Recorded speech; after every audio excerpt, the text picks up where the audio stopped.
Hello, welcome. As you can tell, things are a little bit different. I've got a different little uh setup here tonight, and so I am got a little bit of a special presentation for you this evening. I forgot to do something. Reminded me. So give me just a second. A little bit of a special presentation for you tonight because it is Black History Month. Yes, it is. So happy Black History Month, everybody. You all are so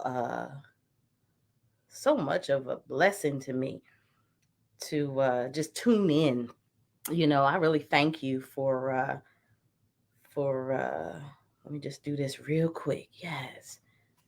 I really thank you all for tuning in and to being a part of the streams that I've been doing in the last couple of weeks and or months rather.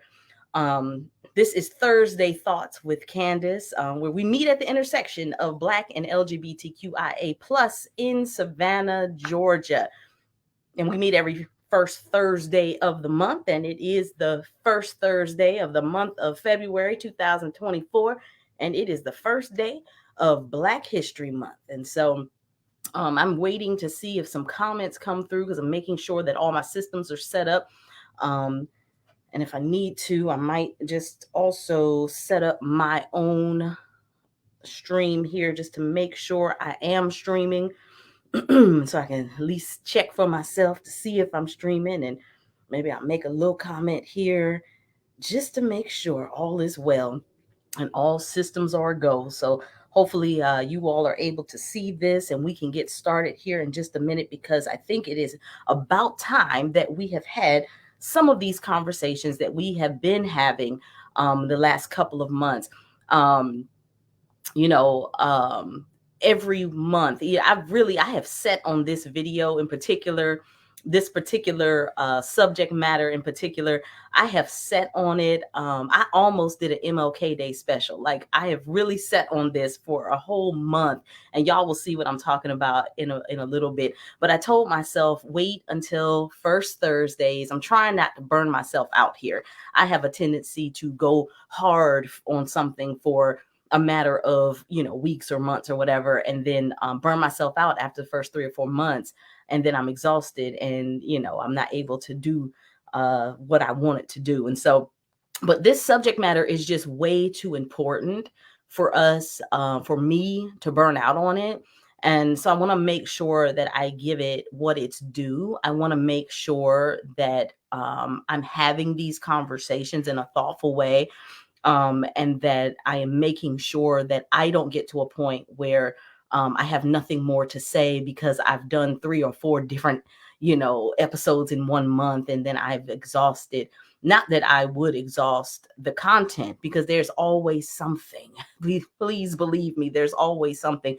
Um, but I want to make these special, and people need to know these things. And so I want to make sure that I'm bringing forward the information in a way that people can engage with it. And so, welcome.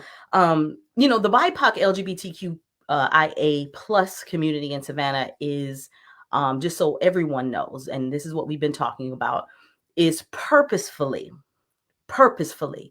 excluded, ignored, tokenized, exploited, and harmed by the white gay organizations here. That's what we've been discussing for the past. We've had 2 of these Thursday thoughts. This is the third. BIPOC people, and here's why it is so troubling.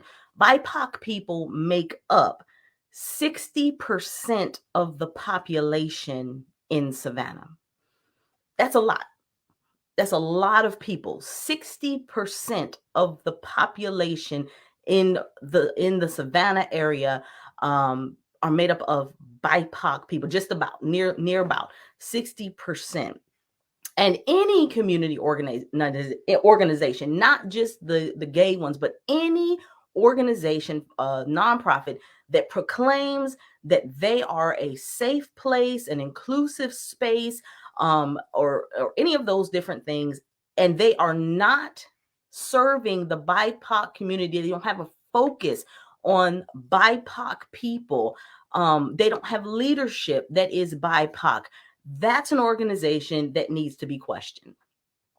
And I'll just put it like that. It needs to be questioned. It needs to be some sort of, if they're an organization and they are not serving and they are community organization, they say they're inclusive and all that kind of stuff, they should be serving, in that case, the people, the demographic that lives here. And if that is not represented by who they're serving, nor is it represented in their leadership, then there needs to be some questions raised by the people that are part of the community to sound an alarm that something's wrong. Something's not right here.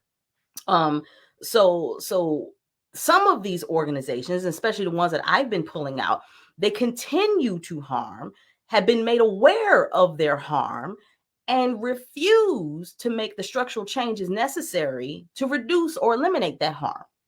And that's a problem. It's a problem. And so what I'm about to do is turn on my phone so I can periodically look and see, because I don't see any comments coming in. I don't know if that is because no one has commented yet, or if that's simply because I am on a different platform. But I want to make sure, and I'm also going to just share this live to just say for everyone to come on in, because we have some important stuff to attend to today. And I don't want to move too fast and folks miss it. And we can, you can always watch this later, but I want to engage with some folks today. These organizations tend to lure unsuspecting. What happens is unsuspecting BIPOC people come through the doors. When I say unsuspecting, these are people that may be new to Savannah. These are people that may be young and haven't been, this is their first, it's SCAD students or students in general. And they will come through the doors of Pride or FCPC or any of these white organizations only for them to inflict the same harm. They're not doing anything different. The same harm that they've imposed upon the Black LGBTQ community or BIPOC LGBTQ community all this time. I was contacted, just to give you all, so that you don't think that I am, just spouting off at the mouth. I was contacted after my last live last month by a BIPOC person who recently, within the last few months, had dealings with FCPC, who stated to me that nothing has changed. After hearing the live, they said that everything that I said in the live was still happening. Nothing's changed. And so where somebody might say, well, Candace is speaking from a perspective that is, a year old or so, surely something has changed since then. In fact, it's not a year old, the perspective I even have, because Erica sat on the DEI committee within this 2023. And so it was during, I believe, the summer months that she ended up coming off. And so I've had dealings in less than 6 to 8 months with them through Erica. And this person had dealings with them even, more recently than that. Nothing has changed. Nothing. And so last week, I talked a lot about racism, if y'all recall. If you didn't see last week, then you might want to go back and look at last week. I talked a lot about racism. I cited that in Savannah, the culture of these organizations is racist. I called it for what it was, and how they have refused to change the systems that are racist within the organizations, and how America itself is built on a system of white supremacy. And I said all of this in the last live, and that a lot of white people, we talked about intent versus impact, and I said a lot of white people don't even know, if you recall, that they are contributing to this system of white supremacy.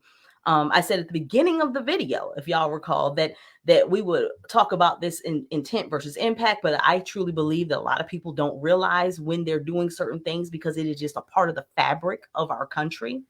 And I went through a series of definitions, if you recall.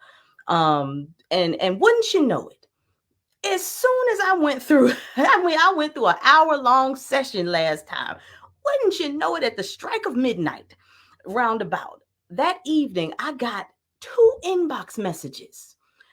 And I think those inbox messages are an excellent case study because it really, in real time, I want to show y'all exactly what I was talking about last week in real time.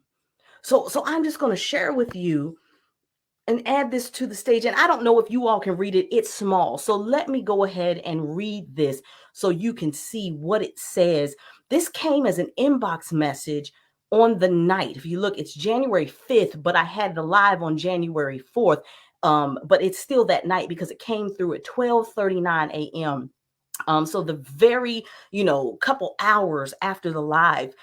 And she says, her name is Sharon Grixon, I believe is how you pronounce her name. She says, Candace, I am sorry! Exclamation point. I don't know how in the world or who taught you about God's words, but you know good and well that it says in the Bible, and we don't need to read what God's word says, that your video I watched tonight is absolutely out of this world devilish.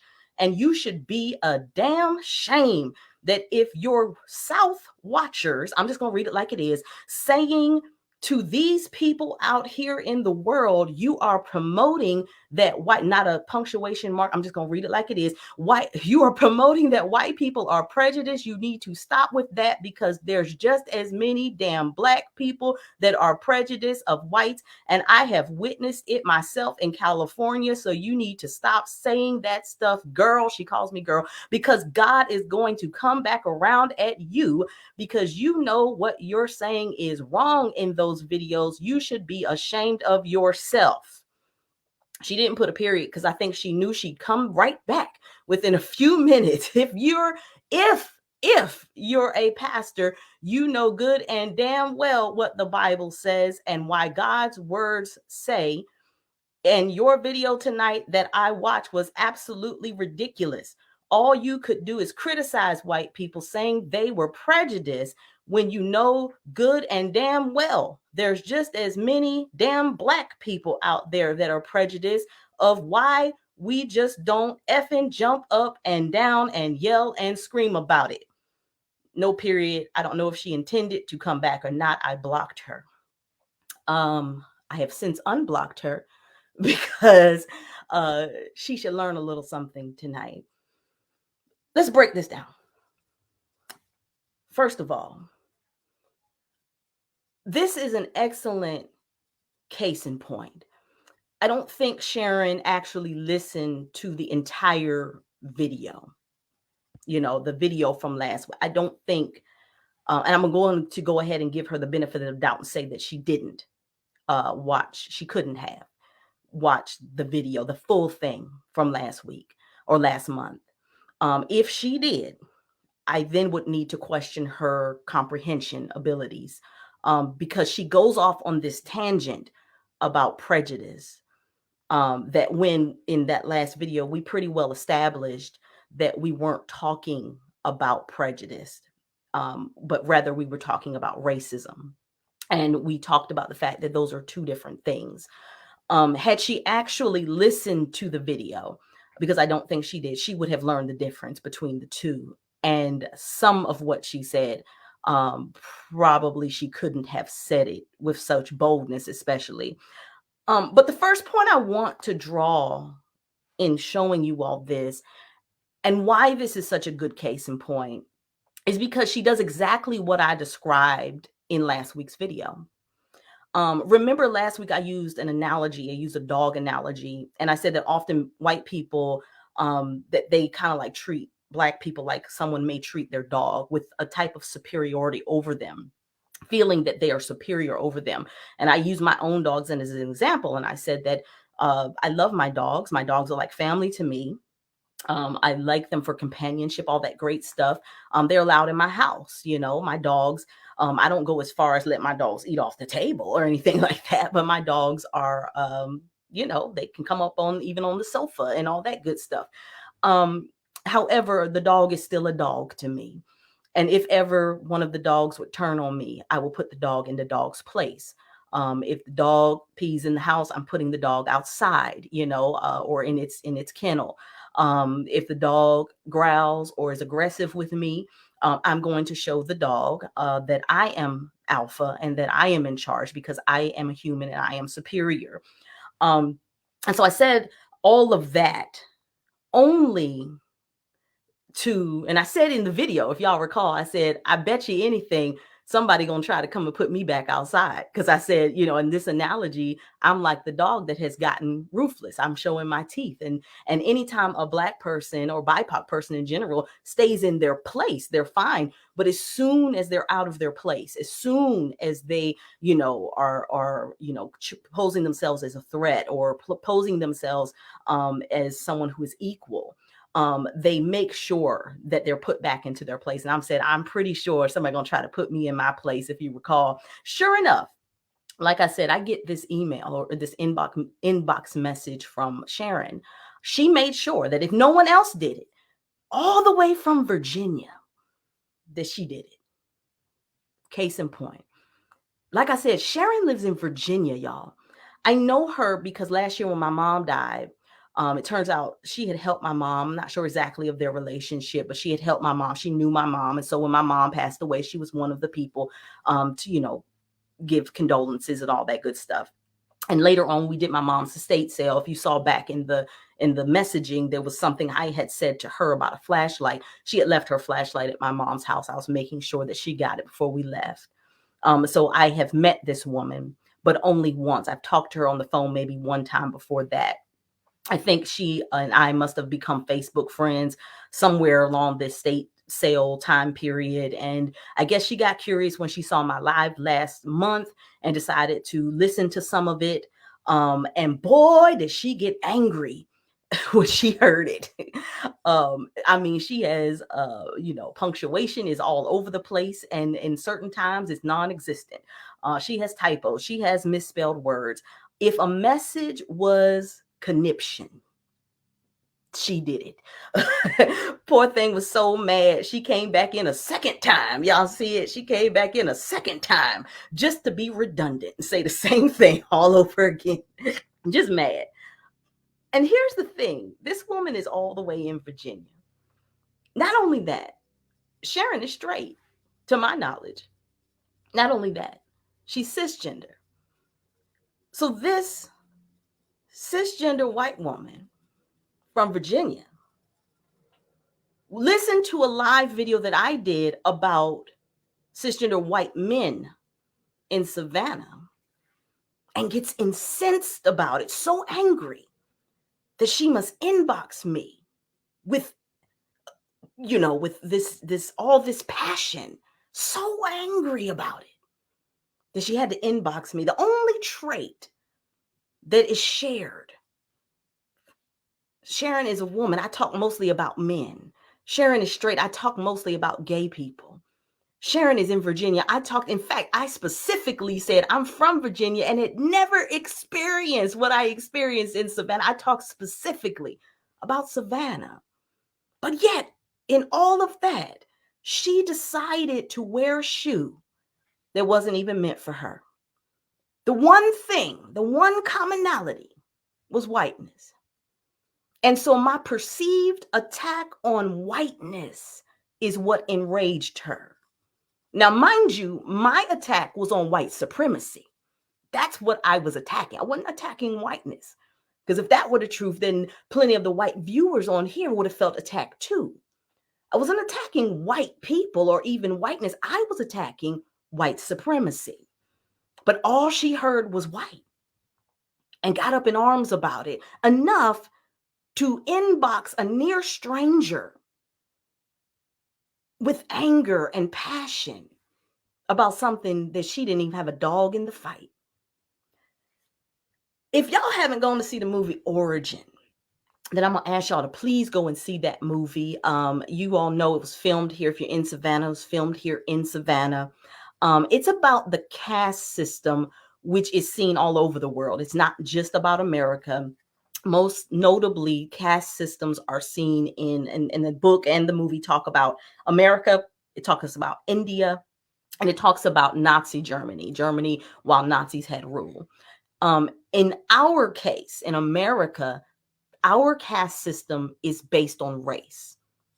But essentially, caste systems are seen, for instance, in India, and it has nothing to do with race because they are all the same race. They are all Indian. However, there are other determining factors to put people in a hierarchy. And so, according to Pulitzer Prize award-winning author Isabel Wilkerson, she says caste is the granting or withholding of respect, status, honor, attention, privileges, resources, benefit of the doubt, and human kindness to someone on the basis of their perceived rank or standing in the hierarchy. After the movie, I went ahead and I bought the book because and the book is called Caste: The Origins of Our Discontents, because I had never heard of caste before. This was they don't teach this stuff in schools, right? So I had never heard of the term caste. And so I'm like, what is this? What is caste? And so I went and I purchased the book. It's called The Origins of Our Discontent by Isabel Wilkerson. I misspelled discontent there, or I think, or is it plural? In any case, you'll be able to find it through that. In any case, I'd never heard of it before. And so it was new terminology, but it was my video, what I did last month, described it. So I didn't have the terminology. I didn't have the words to put to it I didn't have caste as a part of my vocabulary last month, but I do this month. So to revisit the concept using new terminology, when I say Black people were often treated like dogs, let's say it like this. Black people are of the lowest caste in America. Let's use that terminology. And anyone who has been in America for more than just a few minutes knows who is the highest caste in America. Don't take much to know this. Everybody knows who's the highest caste in America. White people are the highest caste in America. This explains the anger displayed in the message, because one of the pillars of the caste system is pillar number 8, which says that there is an inherent superiority versus an inherent inferiority. So, for the caste system to exist, there must be an inherent superiority versus an inherent inferiority, which gave Sharon not only the unmitigated gall to approach me with such contempt in my inbox, but also made her start her entire argument off using what I stated in the video that she watched as I was the subject matter expert, self-proclaimed. I gave myself a self-proclaimed subject matter expert in the Bible. And Sharon goes on a Bible rant. That's why I want to use this as a case study here, because I want to show y'all something. If you look at this, she goes on a Bible rant as soon as she comes in. I don't know how in the world or who taught you about God's words. Exactly what she says, right? Right? Obviously, she doesn't know enough about the Bible to even cite a scripture. How do you go on a Bible rant? She mentions it several times, God's words, but not cite a single scripture. It says to me that she doesn't know enough about the Bible to cite a single scripture. But here's the thing.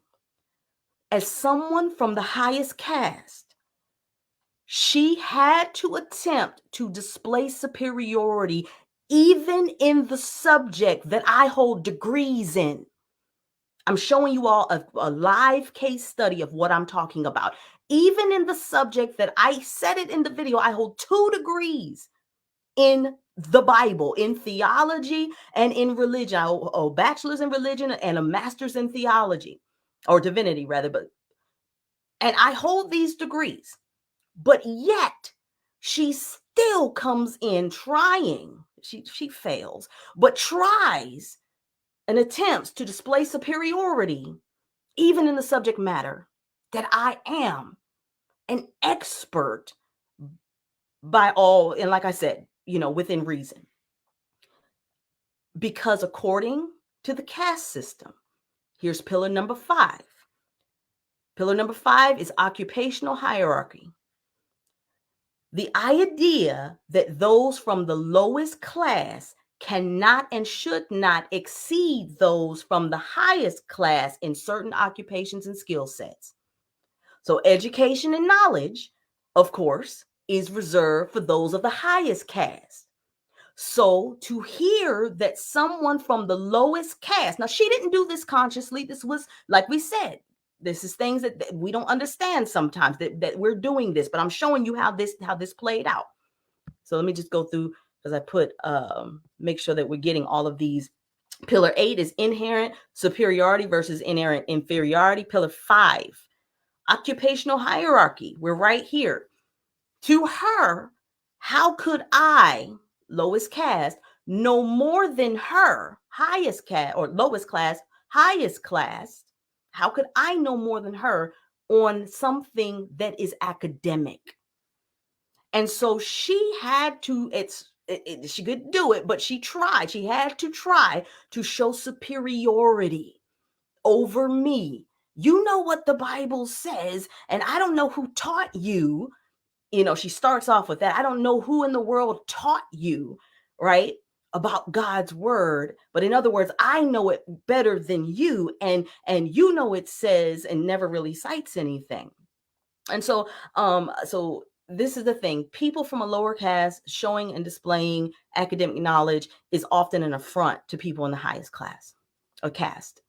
It's often an affront. And so when we are smart, when we are well versed, articulate, it's an affront. It's seen as disrespectful even, and it won't even be conscious. This is, I believe, very much it was subconscious. This is not something she thought about and just automatically.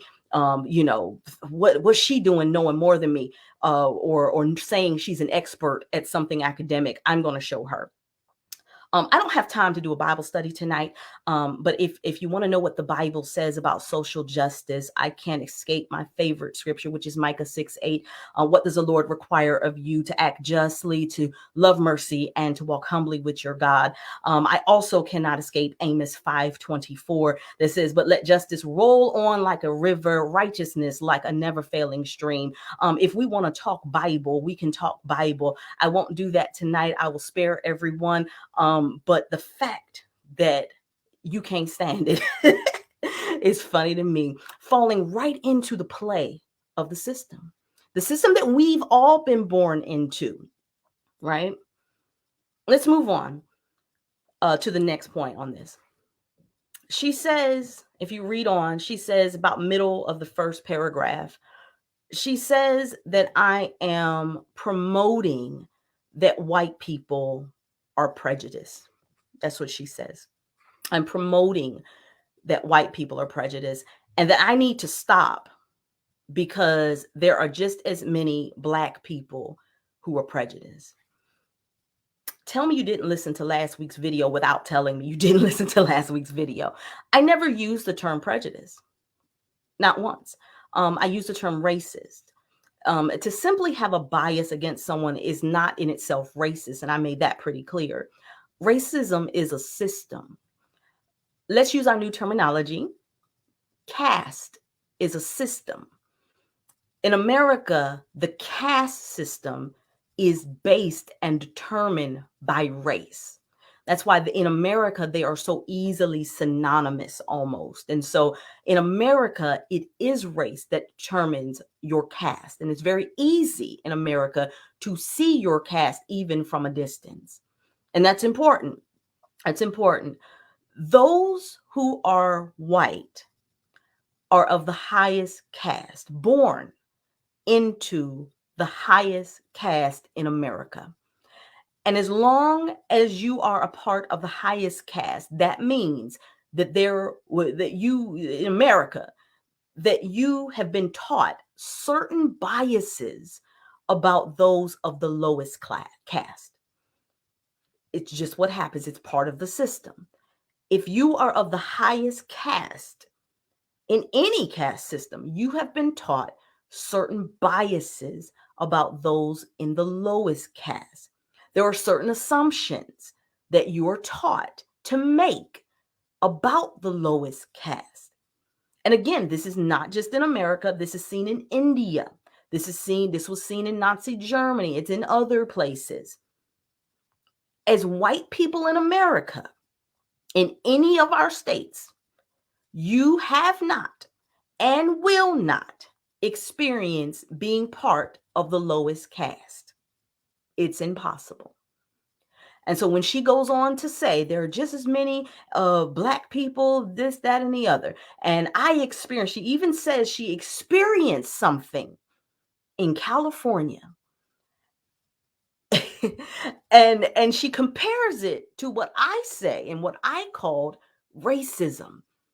And she calls it prejudice. And I don't doubt maybe she did, because prejudice is to prejudge someone and to make an assumption about someone. And there are a lot of things that are prejudice. And so maybe someone did make an assumption about you at some point in your life in California.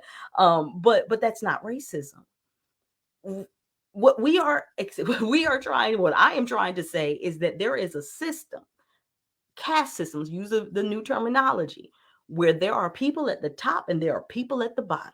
And as someone from the bottom, that I have experienced some stuff that you as someone in the top never will experience because you're at the top. And so I'm not talking about somebody calling you a name when you were in California.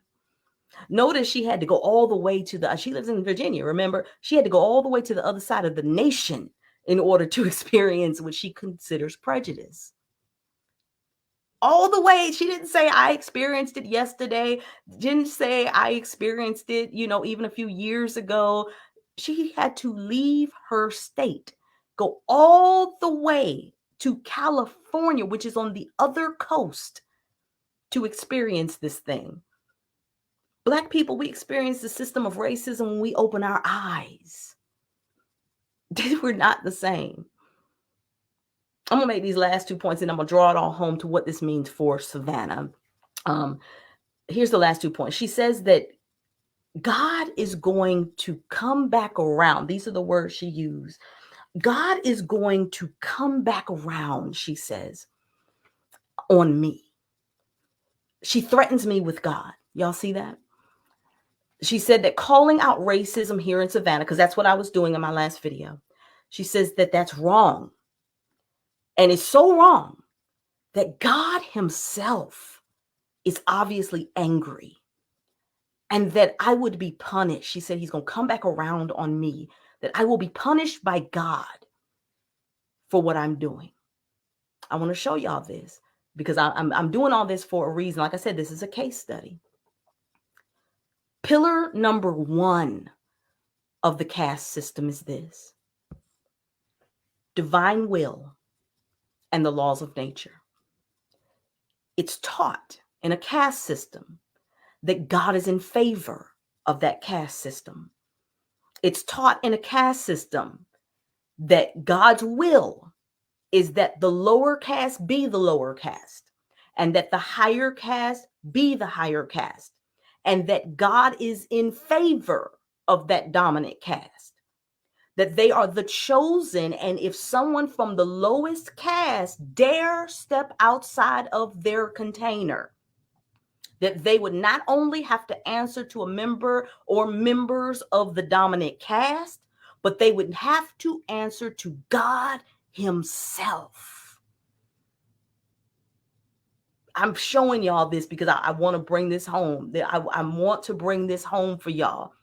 There are 8 pillars of the caste system, according to Isabel Wilkerson's book, Caste, The Origins of Our Discontent. There are 8 pillars. In this inbox message, in the span of 2 paragraphs, this woman, Sharon, hits 4 of the 8 pillars. This is how we know that the caste system is real. This is how we know that the caste system is alive and well in America. She is living proof that it's been taught to her.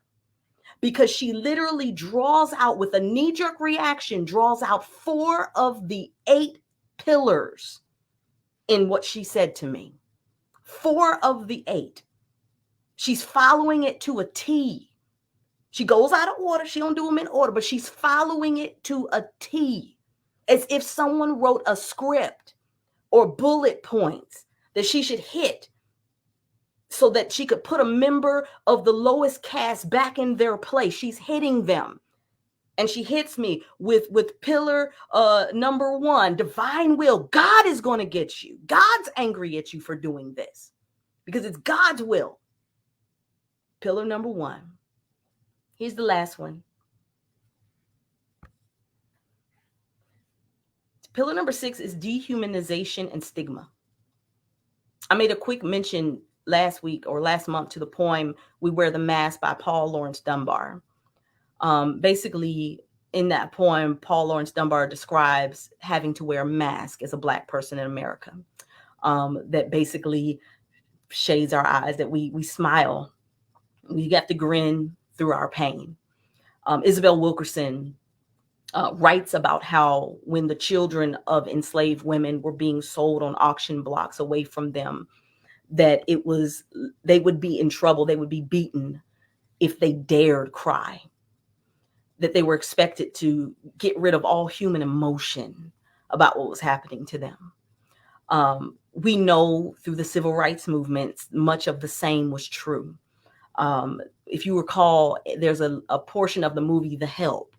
They had made a petition that Black people, the Black help, needed to have a separate bathroom aside of the white bathrooms that were in the house. They had to have an outhouse bathroom so that they could use it separately. And so they made Aibileen, she's the main character, they made Aibileen her own bathroom. And there's a portion of a scene right after they had made that bathroom that the mistress of the house says to her, "Isn't it nice to have your own?" And Aibileen had just been seen in the scene prior, sweating and struggling in this funky bathroom, little makeshift outhouse bathroom. But she has to, in front of the lady, say to her, "Yes, ma'am." That's what we're talking about. That we were expected to grin and bear it. We were expected to show no signs of pain. We were expected to just not feel what humans would feel, because that was a way of dehumanizing us. We were expected. And that's why some of the stereotypes still trail with us today, that we don't have the same or we have a higher tolerance for pain, or we don't feel pain the same way. We weren't allowed to feel pain, or at least we weren't allowed to show it, because if we did, it could result in more pain. And so we were conditioned to sing as we toiled, to smile, even though it hurt, even though we were embarrassed, or even though we were, hurting or oppressed. We were supposed to smile and enjoy it and be happy-go-lucky. We're expected to stay silent during our struggles. It is within the last 30 years, maybe, that we have really just started exposing how we are treated and how it makes us feel. And that's not all of us. A lot of us can't. It dawned on me last week, after I received this message from Sharon, it dawned on me last week that activism is directly related to privilege. That if you are so privileged enough, and I think I may have said it on the live from last week, I may have noticed it beforehand, but if you're so privileged enough to not be worried about being fired for saying some of these things, that's a privilege. And a privilege I did not have even a few years ago.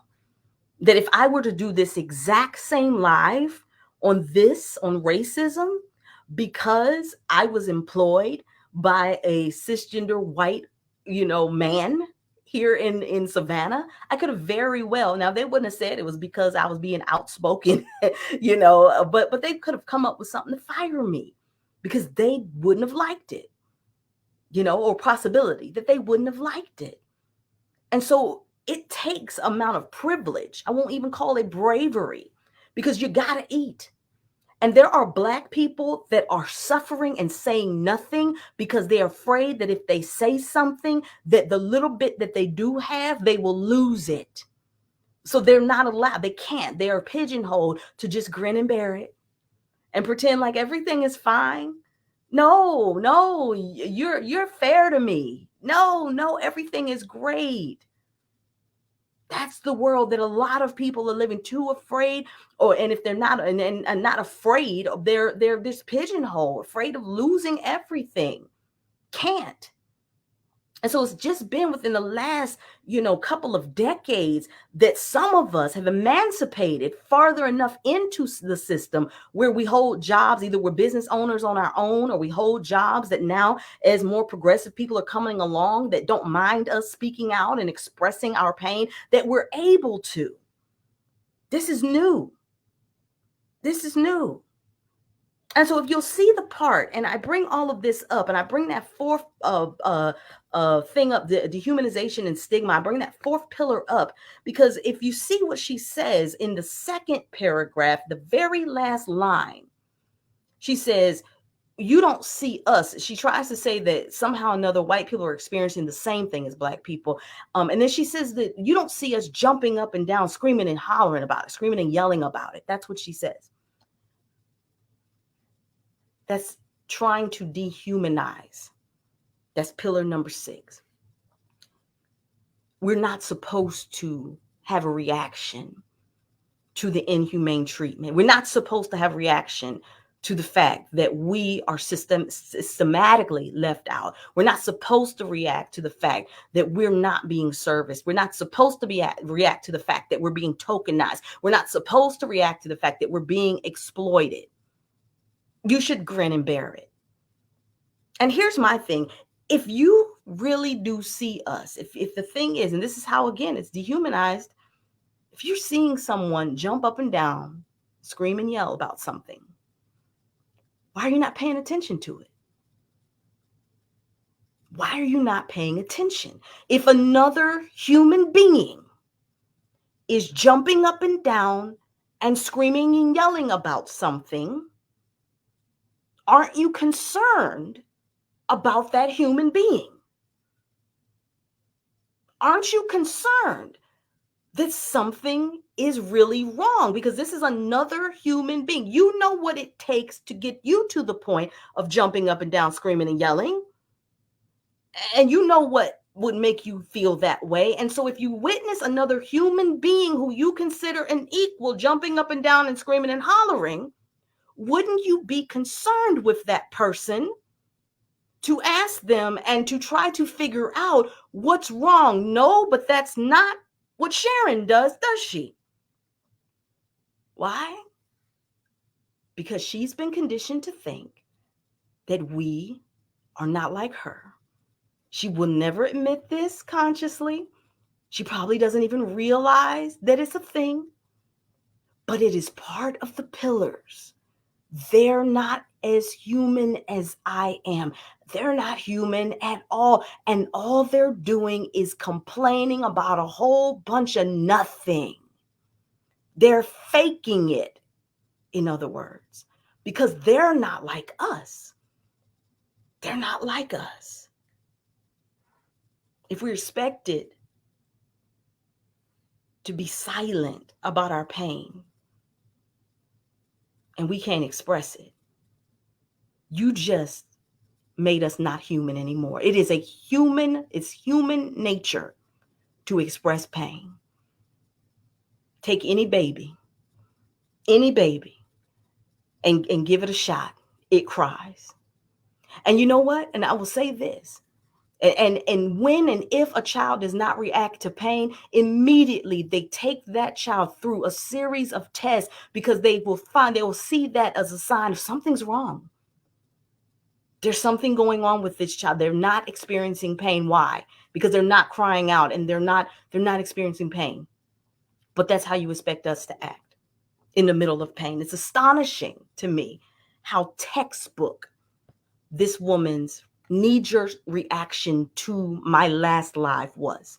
Textbook. Let's bring this into Savannah. She was a case study. She brought it, she came in my inbox and boy, everything, if you don't know me by now, and I guess that was part of the problem, boy. She didn't know that anybody that has been around me, I'll make a sermon out of pretty much everything. Well, I'll make a study out of anything too. Everything is an educational opportunity. And there was just so much meat in that is so educational because she literally does it in front of our faces and didn't even realize she was doing it. Didn't even see it. That she followed every four of the 8 pillars she followed. If someone has a knee-jerk reaction and this is the way that they are acting, overhearing about the oppression that is happening in a whole nother state, in a whole nother demographic, in a whole nother everything, how much more do you think that stuff is really going on here? This is happening. Textbook is happening in Savannah. And I'm talking specifically about our white gay organizations when it comes to the inclusion of Black gay people. We are seeing it time and time again. Nothing is changing. And they are steady trying to do performative actions over top of everything that's going on without actually healing the belly of it. They want to put on a front. They want to put it in pretty clothes. Listen, anything that is funky needs to be washed. Don't put deodorant and cologne over top something that's dying and decayed. If it's stank, it's got to be cleansed first. Nothing's going to be better if you don't cleanse it first. The problem is they refuse to go through the cleaning process because in reality, they don't want to. They don't want to. And really, all I'm saying is be honest. I'll stop. Honestly, if they would just come on out and say, you know what, y'all, we really don't have a desire to really include y'all like that. We want to do what we want to do. We want to have our parties the way we want to have them. We want to service our people the way we want to serve them. We don't have the bandwidth, nor that we have the capacity or even the thought to include y'all. Y'all are different than us. And so we don't want to hire Black people to help us. If y'all don't like what we are providing, then that's fine. It's not for y'all and it's for us. If they would just say that, I'll leave them alone. Be honest. The problem that I have is that they're putting on their websites all of these falsities about how inclusive they are. They're doing the performative actions, but on the underbelly of it all, it's harmful. And so what they're doing is they're putting Black people first on the spread on the web pages. They're putting Black faces first on the advertisements. And so what's happening is, but yet they're poisonous to Black people. And so what's happening is unsuspecting Black people are coming into their doors and they're being hurt, and BIPOC people in general, and they're being harmed every single time. Just say who you are. Just be honest. We're not interested. And then deal with the repercussion of that. Deal with it. Just be honest though. We don't want to. We can't force you to be anything that you're not. And honestly, it's just at this point, you're the one wearing the mask. Only we can see through your mask because it's clear. We can see that you're not doing the work. And we can see that you really don't care to do the work. Because the times that people have come to you and said, okay, y'all want to be inclusive? I got you. Here's how you do it. Here's what you need to incorporate. This is where you need to put your funding. This is something that you need to consider doing sooner than later. You shoot it down. You shot everything down. You didn't want to do it. Behind the closed doors, you didn't want to do it. You didn't want to hire and pay a Black leader. You didn't want to do it. You didn't want to structurally change the way the organization was structured so that there could be a deputy director that would, of course, be someone of BIPOC origin, preferably since Savannah is over 50% Black. It would make sense to make that person African American and bring them in, a professional that could be here and do the work for the community. If you couldn't do that, we said, well, why don't you seed money? Why don't you give money, since y'all have a bank account? Y'all got the capital. And why don't you fund something for the African American and BIPOC community so they do it themselves? We'll do it on our own. But guess what? In order to do it, we live in a city not only of the demographics when it comes to, we just talk about generational wealth for a minute. Black people don't have any. Hey, y'all gentrifying everything. We got none. And so we have a poverty issue. And so a lot of African American people don't have the thousands of dollars in trust that they can just donate to an organization. It's the white dollars and so seed and put money toward something for African American people. No, you cannot create, but no, y'all wanted to create it yourself. We'll create it ourselves. It's not going to work.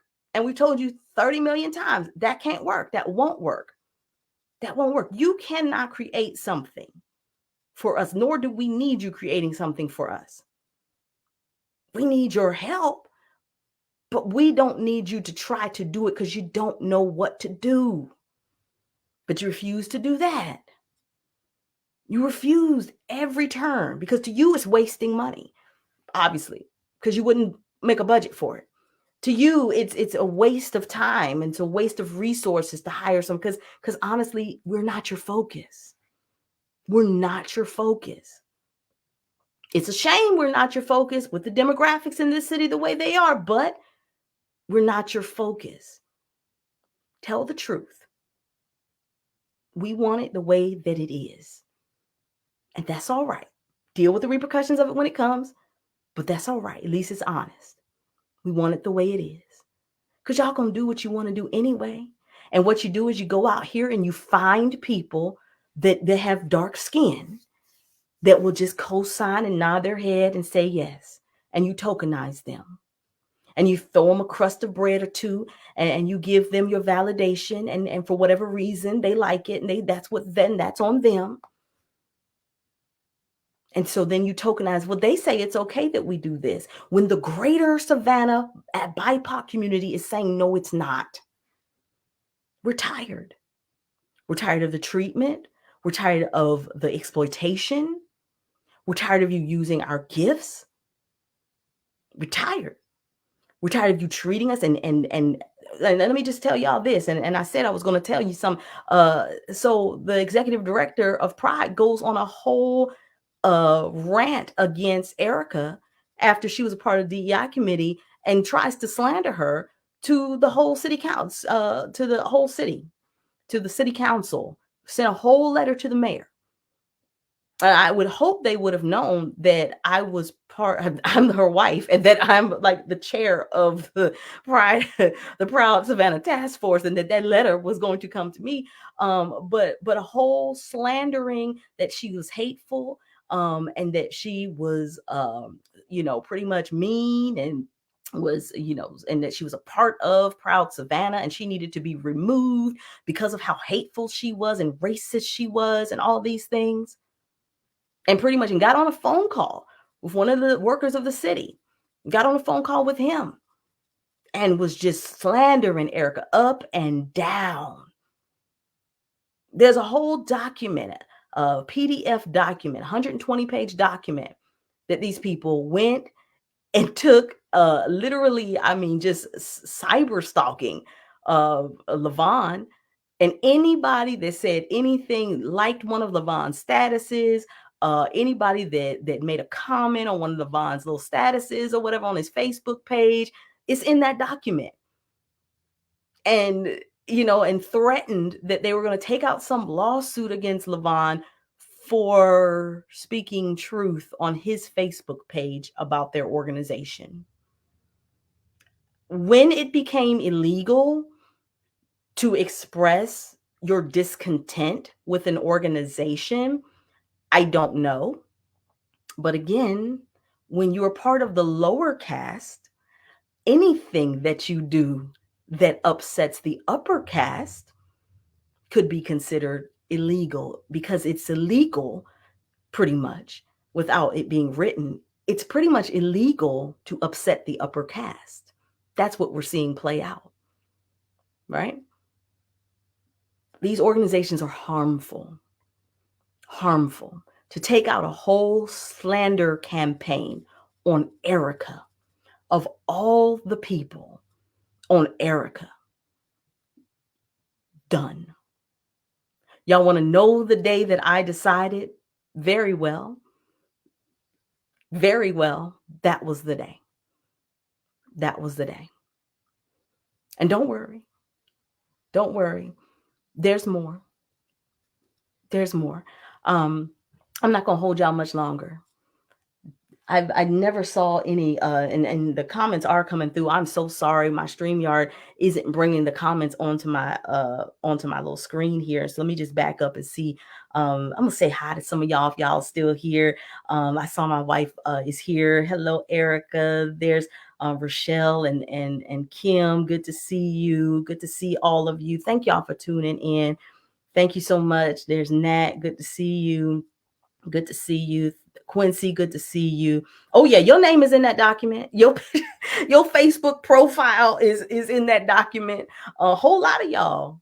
There's a whole lot. And some of y'all that think you in that document because they took literally everybody, whether you were on there and says anything you said that was a positive thing towards Levon, like you're like, oh, or incurious, like you're curious to Levon, like what happened? Why are you saying that? Or anything like that. It's in this document. And I saw it. Like, it's not hearsay that this document exists. I saw the entire document. I read through it. There's screenshots. There's people's pictures. I mean, literally, they went on Facebook and just like, I mean, I saw my name several times. And then they had little comments next to it about like this was the, they gave context as to what was going on this day. Levon, said that the Pride Center was racist or whatever. And then 4 people liked it. And they had like the names of the people that liked it and all this kind of stuff. There's cyber stalking him.